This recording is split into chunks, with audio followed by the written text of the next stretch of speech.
I wanted to chat about, like I said, I have had lupus for over 25 years now, and I started a new treatment. The medicine that I have started is called Benlysta, and I just wanted to give, my review and how things are going with that. I did have my first treatment, and using the medication Benlysta, it is an infusion treatment.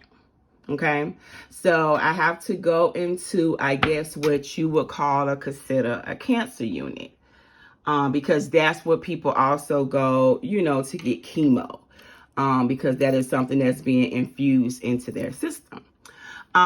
It took me 2 years to decide to do this treatment. I was very scared of it.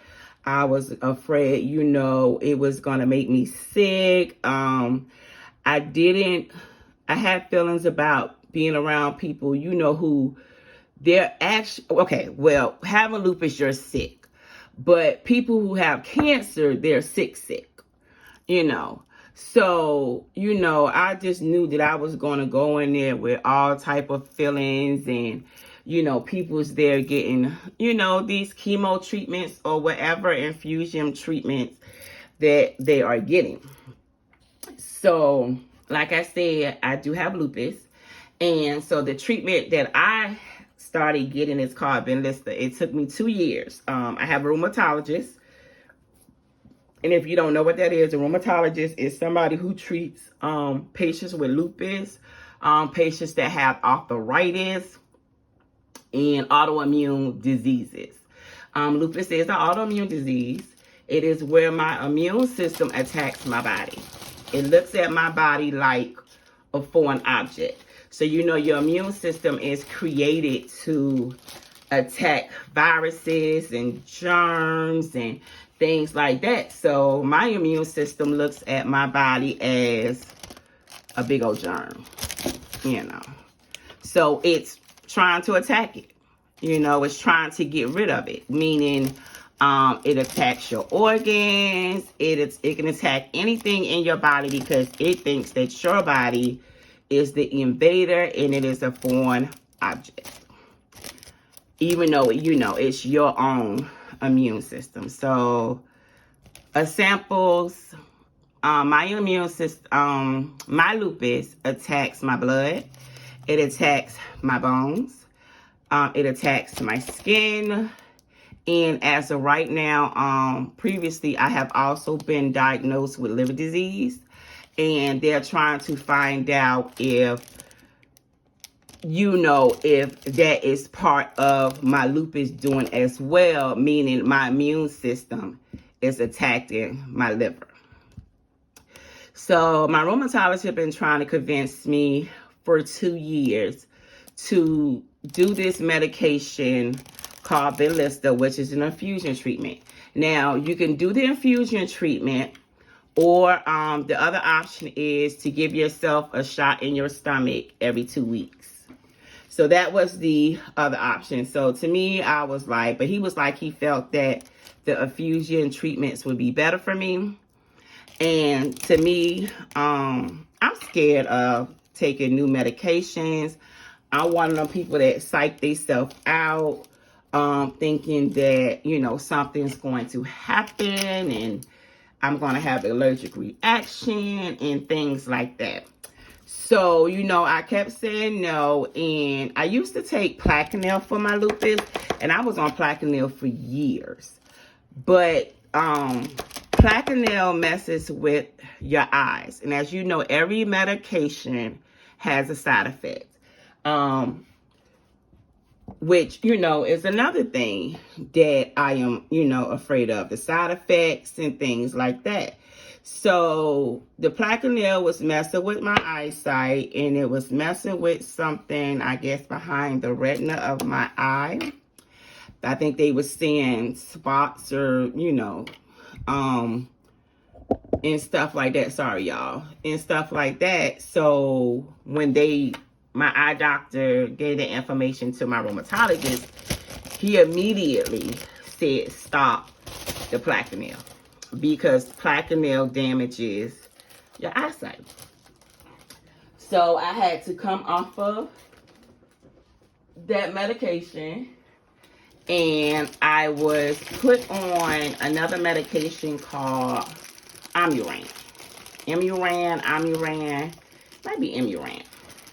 And that is another medication, treatment for lupus. And you take 4 pills of that. So I take 4 pills of that a day. And it's another, like I say, treatment. Now, there are other treatments out there, like methotrexate. They're always putting you on prednisone and steroids. But, you know, all that stuff comes with side effects. You know, so methotrexate, I took that when I first got diagnosed with lupus. And, you know, that made me sick. So I never went back. So, you know, for these whole last 2 years, they've been trying to convince me to take Benlysta. And Benlysta is, they did have a commercial, you know, that come on TV, and you see these commercials about these medications and what their treatment's for. And then you hear the little side effects that they want to say, you know, all low, you know, and say real quick, like your left eye might fall out, your right arm might split in half, your leg might bend, and you know, this medication may cause death. So once you hear all that, and I think it also may cause cancer of the brain and all this stuff here. So I used to see that commercial come on TV, and we all seen those commercials, and they said real quick what them little side effects might be, and this. So it was always no. You know, I was like, no, I don't want to go on a treatment center and be hooked up to no medication and let no medication run into my system. It was no for 2 years. Okay. So now I'm at the point where I'm getting older. Now I'm at the point where I need my body to survive as long as it can. Like I said, I have 3 children. My youngest one is 10 years old. And to me, you know, I need my body to at least last until he's 18. I am that type of parent where I really don't want nobody else to raise my children or mistreat my children, because I'm one of the people that will raise up out their ground and cause, you know, holy hell, because I'm going to haunt the out of you. You know, my children do have a godmama. We do have a plan that if something was to happen to me, you know, she would get them. And she has always been in their lives. Every time I get sick, she immediately comes get them, and she takes over the mommy role, you know. And so by the grace of God, I haven't been in the hospital, you know, in a while, knock on wood. So, you know, she has always been there as a backup. So like I said, I need to get my body to last as long as it can. So during my last visit with my rheumatologist, my numbers are not looking good at all. My blood is not doing good. I have a whole lot of inflammation in my body, which is, you know, caused from my lupus, which is causing a lot of swelling in my body. And apparently my lupus medication is not controlling my lupus at all. So I did go ahead and make the decision to go ahead and try Benlysta. So I did go through and I had my first treatment done. My treatment, of course, I went in nervous. I had to be there at 7:15 in the morning. My appointment was at 7:30. These treatments, I would have to, because my labs and everything looked so bad, as of right now, I have to go get these treatments done every 2 weeks. Okay? So I got my first treatment done. So I got there at 7:15. When you go in there, you do have to wear a mask, because you do have people who are getting cancer treatments and things like that. So I got there at 7:15. You know, I'm freaking out. I'm nervous because this is something I have never done before. This is something I have never been through before. Okay. So, you know, when I got there, it was nice. They had like a lounge for like the family. If they wanted to go get something to, they had food, they had food there. If they wanted a snack, coffee, food. They even had a wig shop in there for, cancer patients. So, I'm sorry if y'all hear me making noise. It's just me shuffling my Pandora bracelets around. So, I'm sitting there, I'm nervous with my mask on, and I'm waiting to be called to the back. So when you go to the back, first, well, actually, when they set your appointment, you are already assigned a chair. So my chair number was like 68. So on my mind, I'm like, oh my God, they got like 70 chairs, and you just got people sitting in here, hooked up to medication. And that was just like my whole scary thing in my mind. And that was like not what I wanted to go through. Okay. So the nurse comes and she calls me, and I go to the back. She takes me to my chair. She was very nice, very welcoming. She was like, I will be your nurse. I will be taking care of you during your whole stay. So first she comes and she brings you a piece of paper, and it has all the of course, first they ask your name, your birthday, what are you here getting? And she brings me the piece of paper, and it's all the side effects of the medication. So I let her know that I will not be reading that paper, because I am one of those people that if I read the side effects, I tell you now, I will have every side effect on that paper. That's how my mind operates. If it say I'm going to have a twitch in my finger, Lord, I'm going to get home and I'm going to have a twitch in my finger. So, I let her know I'm not going to be reading that paper, because I'm going to have every side effect that's on that paper. And that's only going to freak my mind out more. Then she went on to say, this medication, of course, it's something like doing chemo. So with any medication like that, you're easily to get infections. You're easily to become sick. She tells you not to really go out in public, which I didn't tell her that I actually work in the public. But, they tell you not to go out in public because, you can become sick. And if you do go out in public, make sure that you wear a mask.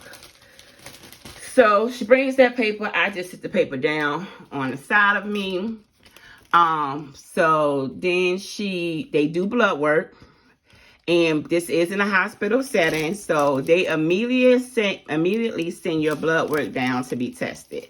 So the first thing they do is they put an IV in and they do your blood work.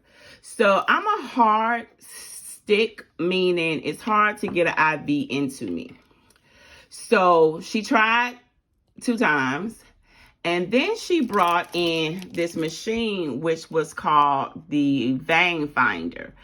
And I'm sitting here like, oh, this is a cool little toy. I'm all amazed by the gadget, which is a machine that they put over your hand or your arm, and it glows green and it shows your vein. After she tried twice, she was like, she was going to go get, another nurse to do it. But I'm used to being stuck, multiple times, because my veins roll. And they are hard to get, and they can never find them in my arms, so they always go in my hand. And as you can see, I have a lot of scars on my hand, and because that's where they always go, trying to stick to get an IV. So as you can see there, I had multiple sticks from that, and then the scarring that you see is them always. So I think my vein has become like hard because it's scarred. It has been punctured, so many times. So, it's a scarred up vein, so it's with both of my hands. So she come with the vein finder, and I'm like, ooh, cool, look at this. Also the seat I was in, it was 68, and I had a window view.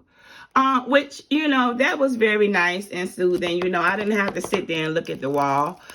You can have people come with you, which I do have an old head friend. I call her an old head friend because she is 60-something years old.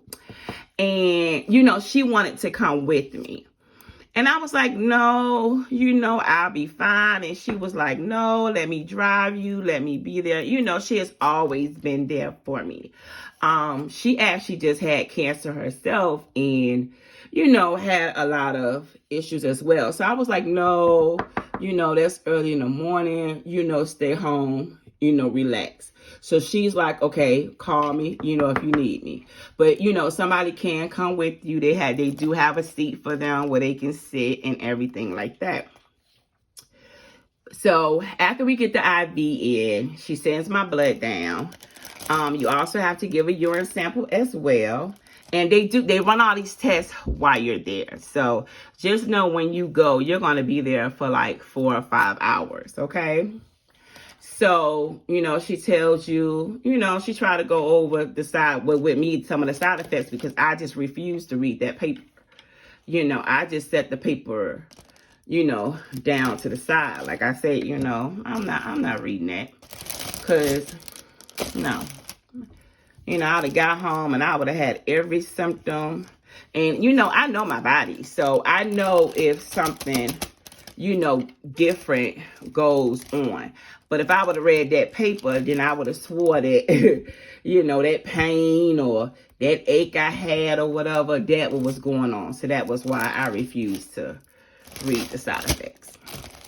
So she gets the IV in. She draws, well, actually, it was another nurse who came in who did my IV. And what it was, she got it because she was rough. Like, she stabbed that IV needle into that vein that's already damaged and scarred to get it to go through. The other nurse was trying to be gentle with it, so the vein was moving and rolling. But this lady comes in and she gets the vein. So, you know, my blood is going into the tubes, and she automatically says, your blood is so dark. And I was like, okay.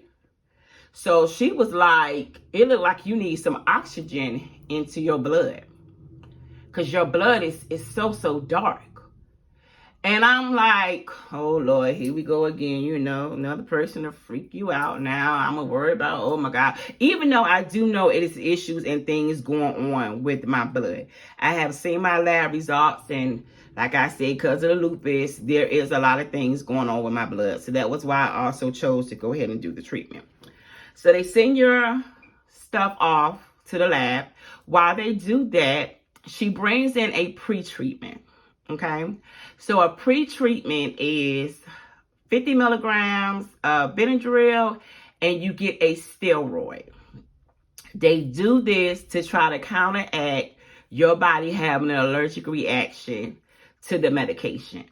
They also bring in 5 vials of different medication in case your body actually does go into an allergic reaction, and they can, you know, hurry up and treat you. So I did feel comfortable, you know, with that, because it seemed like when stuff runs through my veins, my body wants to have a reaction to it. And if you were seeing my reaction to the MRI contrast that I have gotten, I have had a video on that as well. So you take this pre-treatment, which is Benadryl and a steroid, and then you have to wait 30 minutes for that medication to kick in. So while you're waiting for that medication to kick in, you know, you're just sitting there. They ask you, do you want anything to eat? Do you want any chips or anything like that, or a sandwich or a drink? They also bring you a warm blanket. The chair is a recliner chair, and it's like cubicles, you know, so you are separated from the person next to you, but you can, you know, you can hear all their business, because, you know, it's just an open area that just has a bunch of cubicles that has seats in them. So like I said, I did look up and I was by the window. So, you know, it was a nice, pretty day. So I was able to, you know, look out the window and try to get my thoughts and stuff together. So you're sitting there and you're waiting on this pre-treatment to kick in. So, and then you're also waiting for the lab to prepare your medicine as well. So you sitting there, and then it all depends on the lab, on how long they take to get your medicine together and send it up. So I would say probably like almost an hour has went by, but by then, she's steady checking on you and things like that. So I would say, when you're doing stuff like that, you want to have some activities to do. Of course, I had my phone and some headphones. So my plan was just to watch YouTube. So, that's what, I was going to do. So, of course, with the steroid and the Benadryl, you do get drowsy. So, you can recline back in the chair. You have a nice warm blanket. And probably next time I go, I'll probably take my tablet with me and, have some. I have, the apps, the stars and stuff like that. And I'll probably just watch some movies and things like that while I'm waiting. So she brings the medicine in. You do have an IV going of just the regular saline IV, You have that going as well, to put fluids into your body till the medicine comes, and then she hooks that to the IV. So she brings it in, it comes in a brown bag. So first thing I'm asked, why is it in a brown bag? I can't see what that is. I can't see what you pumping in my body. She was like, oh, well, we have to shield it from the light. Okay. So I'm one of the people that always be thinking like, y'all trying to take me out. What is this? This is something that's being pumped in your body. And then you don't walked over here with a brown bag. So, okay. I can't get up and run now. So, I got to be a big girl and, tough it out. So she goes in and hooks it up, and she starts it off slow because they want to see if you're going to have a allergic reaction. Okay, so this stuff starts dripping. I'm looking at it. And to me, it felt like my chest got heavy. And I know it was just my anxiety. I know it was just me worrying, and I'm watching this stuff drip. And I'm thinking to my mind, oh, okay, well, do I feel an itch? Do I feel anything else going on? And of course I didn't. So she had it slow for like 20 minutes. And she was like, if you were going to have an allergic reaction, you would have had it by now. The only thing I was feeling was like I said, my chest felt heavy, which I just believe, was my anxiety. So it takes an hour for this medicine to, drip through your IV into your system. So, and I'm sitting there, oh my gosh, I got this foreign stuff that's going into my body. I have all these thoughts going through my mind. So I put on YouTube and I start watching YouTube. So this man comes around the corner and I look at his badge and it says the chaplain. And I'm like, well, who the hell called for you? Because I didn't send for no damn chaplain. So why are you coming over here? So, he comes over there to me all peaceful. And he was like, hi. He said my name. And because, they look at your charts, before they come to you. And he was like, hi, do you mind if I talk to you? And I'm still looking at him like, what the hell you want? And he was like, I'm the chaplain here, and I just wanted to come talk to you. And in my mind, I'm like, dude, what I need to talk to the chaplain for? But okay. So he was like, well, do you know what you're getting? He pointed to the medicine. He was like, do you know what that is? And I was like, yeah, it's Benlysta, it's for my lupus. He was like, oh, okay. So he was like, so what are you doing to entertain yourself? And I was like, oh, I'm just here, looking, watching YouTube. That's how I'm entertaining myself. And he was like, oh, okay. So he was like, well, when you come in to get your treatments, he was like, do you mind if I come and I conversate with you? I really want to say no, because in my mind, what the hell I need a chaplain for? I associate the chaplain with people who dying, because, people who's like on their deathbed and they're dying, and that's you know, the people that the chaplain's coming to see. Like I said, I ain't called for you. I ain't sent for you. Why you showing up over here? Okay. But I had to remember that there are people in this ward that are getting chemo treatments. There are people that are actually on their deathbed that are getting chemo, trying to get, you know, the cancer in remission and gone. So I can understand why, you know, he may go around, but I ain't called for you. I ain't sent for you. So, you know, so he was like, well, do you mind, you know, every time you come in, if I come and I talk to you and da-da-da. And I was like, that's fine, you know. I have no problem with that. I was just waiting for him to ask me some crazy mess or say something about some prayer or something like that. But no, he didn't. He was just like, you know, I just want to see how you're keeping yourself occupied. Do you know what medication you're getting and why you're getting it? You know. So then he, you know, he goes and I told him, you know, it's fine. If you want to come see me, that's fine. And then he goes and walk away. And then he turns around and he says, haven't I spoken to you before? And I'm looking around dumbfounded, like, spoke to who? Because this is the first time I saw you. He was like, no, I thought I spoke to you before. I said, oh my God, here we go. Here we go with the foolishness. Nah, sir, I ain't never seen you. You ain't never seen me. And we ain't never talked. Okay? So go ahead and walk on. So, you know, after that while, I go back and, you know, my little treatment going in. You know, I'm starting, my jitters and stuff is starting to get better. It's flowing in. I see I'm not having a reaction. Like I said, I just had that heavy feeling in my chest. So, you know, okay. I'm watching YouTube. And I think I was watching one of my sis videos. Hey girl, hey, you know, that's what she always says on it. And why I can't think of the name of her channel at this moment, my bad, sis. My memory is not good at all. I'm getting old.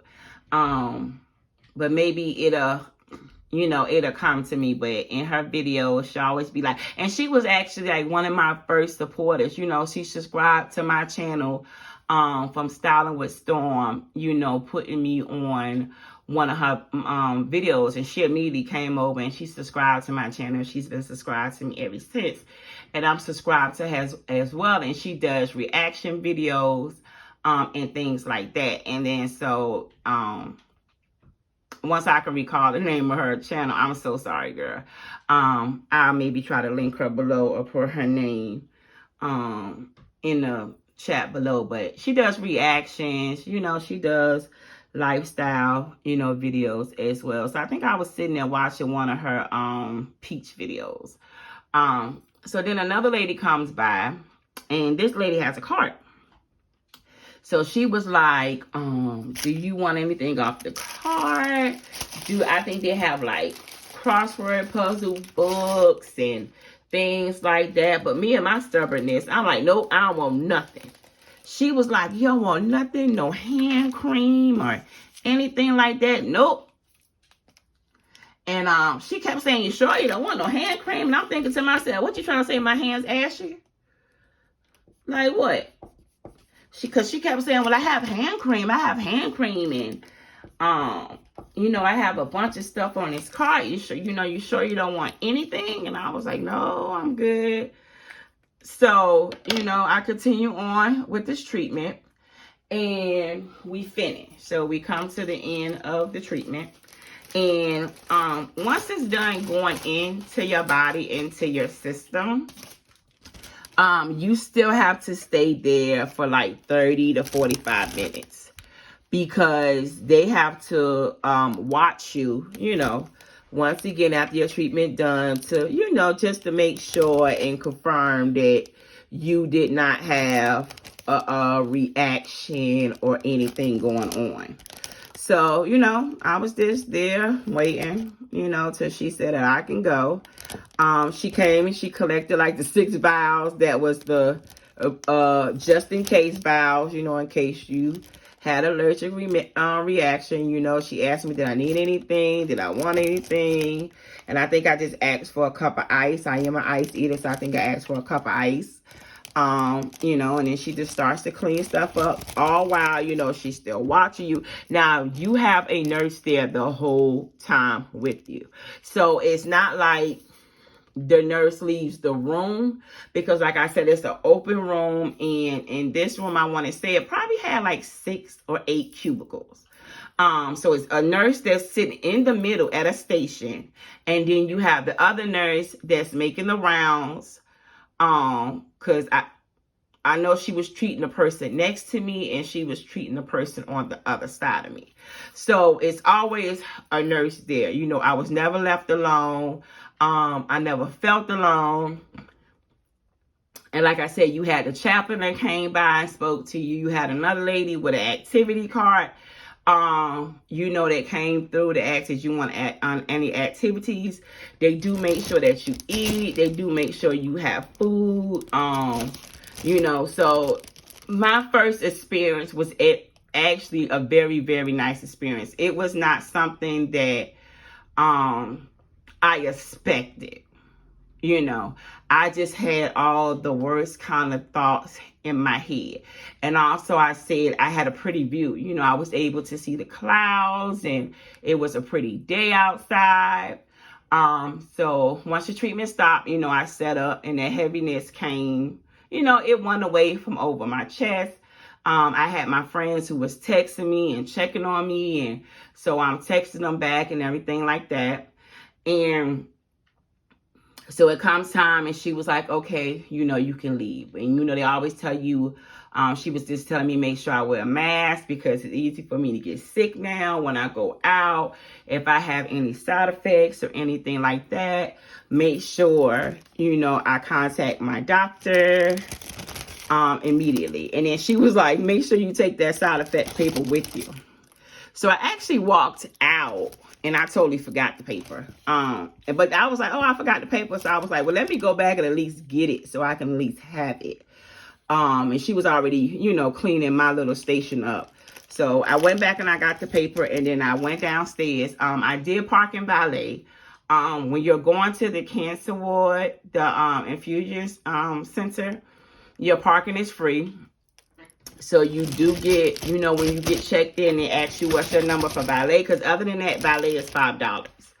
But if you are coming to get a treatment done, a cancer treatment in the cancer center, your valet is free. So, you know, I went downstairs and, you know, waited for valet to bring my car around, you know, drove myself home. You know, I was fine. You know, I was in my head for a little minute, but I do take anxiety medicine, which I actually should have took before I went, and that maybe would have calmed me down some. But I did take it when I got, sorry y'all, I did take it when I got home. So, the after getting this treatment, because, you know, now I have this medicine in my body. I felt sick. I felt like, I don't know, like, you know how you feel like, I felt like I was getting a fever. I felt like I was coming down with a cold. My throat was hurting, aching. I'm not going to say hurting. It was aching. And so I just had an overall feeling, you know, of sickness, which also put some anxiety into me. But I spoke to my auntie, and she was like, you know, you got this medicine in your body, and, you know, it's something like, you know, going through chemo. So, I was off a couple of days from work, and, you know, I did return back to work and everything. And so it has been, let me see, that was Tuesday, Wednesday, Thursday, Friday, Saturday, Sunday. It has been 5 days ago. I do still have the sick feeling. I do feel like I have a fever. I feel like, I just don't feel well, you know, but I keep going. You know, I'm still going to work. I'm still going out. Mind you, that was my first treatment.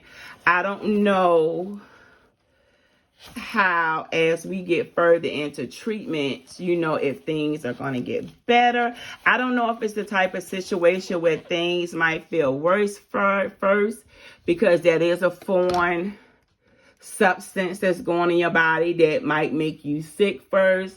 You know, my immune system might be trying to fight towards the medicine. So, you know, you just never know. So, you know, I'm just rolling with the punches. Like I said, I do feel sick. I do feel like I have a fever. I do have a lot of aches and pains. But I also had that with my lupus as well. Something is always hurting because I do have the arthritis, because like I said, you know, I have lupus, and my lupus affects my bones and things like that. So, you know, so right now, you know, I just feel feverish. I just feel sick. So what I do is, you know, I take one Tylenol instead of taking two, because I do have liver disease. And because I do have liver disease, I try to be mindful, you know, of taking a Tylenol and everything now, you know. So, you know, if I go to work, you know, when I do come home, I take a Tylenol, and, you know, to try to ease the symptoms of, you know, the fever feeling and the sick feeling. And then I still have to take the Amuran, the lupus medication. So I'm taking 2 medications for my lupus now. And these are autoimmune suppressants. They are suppressing and shutting down my immune system. Okay. And of course, we're going into cold and flu season. I live in Virginia. It's starting to get cold here. So my bones are really starting to ache from it being cold and things of that nature, you know. And when your immune system is suppressed, you know, that's going to cause you, you know, to get sick. And now we adding another medication to shut down my immune system. But I'm just, you know, going to hope for the best. Now I'm going to chop up the marshmallow mint cocoa. I only have half a brick of this one. And once again, it is a juicy bar. So that's why I was like, let me get these chopped up. I have 5 more bricks, you know, that, see how juicy that is? That needs to get, you know, chopped up as well. So, you know, I'll do other chit chat chop videos, you know, as well. It gives me you all to talk to and things like that. So, like I said, I just wanted to come on here and discuss my first treatment. Like I said, I will be going every 2 weeks. I will keep you updated, you know, on the people who want to follow my journey on this medication, on how I'm feeling, how it's making me feel. I'm hoping that, you know, praying that, you know, I don't get sicker. But I know anytime you are fully, even though my immune system is what is attacking my body, that's why we are suppressing it. You know, without an immune system, you know, anything can happen. So, you know, all I do is, you know, pray for the best and just keep trying to live life and be there for my children. And I'm, you know, like I said, I'm still going to work and things like that to keep my mind occupied. And I'm just writing on this cellophane tape paper on this wax here I'm ready to chop up. So, you know, just to keep, you know, my mind occupied and things like that. So that was how my first infusion treatment went, using medicine Benlysta for lupus. Like I said, you know, if you just want to chat with me, I don't mind answering comments. I don't mind answering questions or anything like that. If you know somebody, you know, with lupus and you have some questions about what they go through, you know. And let me tell you one thing about lupus. On the outside, you do not look sick. People can look at me and they're like, you look good, you look well, you don't look, and I'm a person that's always smiling and happy going, you know, so nobody would never know, you know, that I was sick if I did not tell them. With lupus, on the outside, you look fine, you look well. But on the inside, you feel like you don't have gotten ran over by a bus 25 times. And a lot of time, family and friends, they don't understand that. You can say that you don't feel well, and they be like, oh, well, I don't feel well neither. You can say your body hurt. Well, my body hurt too. And I'm like, well, your body doesn't hurt like mine hurts. Okay? You know, I wouldn't give this terrible disease to anyone. But I will give it to someone so they could just see how I feel for a day. You know, I'll take it back. You know, I don't deal with it for 25 years. I don't learn how to live with it. Like I told my doctor, I'm in pain every day. Pain to me now is nothing. All I know is pain. I don't know nothing other than pain. I have never, maybe when I was younger, went days without pain. I have been in pain every day, and it has been that way. As I have my hand closed like this now, chopping this wax, my hand is hurting. But you know, I'm so used to being in pain that it's like the normal for me. So when people say, you know, oh, well, I got, you know, I'm aching too. And no, but you're not aching how I'm aching. You might be aching for a moment or a second or a day. But imagine being in pain for 25 years. Imagine always something's going on with your body. Imagine always being in a hospital. Imagine always being ill and not feeling good. And then when you try to express this to people, to them, because you don't look sick on the outside, they don't consider you to be sick. Okay? When it comes to autoimmune diseases, those are things that affect you on the inside, not less. You have it. I have had really bad lupus flare up where it showed on my skin. I used to have eye swelling. My eyes used to swell up. My lips used to swell up. I used to have lumps under my skin. I would break out in hives. I would have hives. They're called like the lupus hives or something. I would have hives all over my body. I would break out in rashes all over my body. So that stuff you can see visually on the outside. So when I would go through those periods, people were like, oh yeah, you're sick, you know. But if you don't have any of that stuff going on, you know, to them, you just look normal and fine. I also sleep a lot. My body is tired.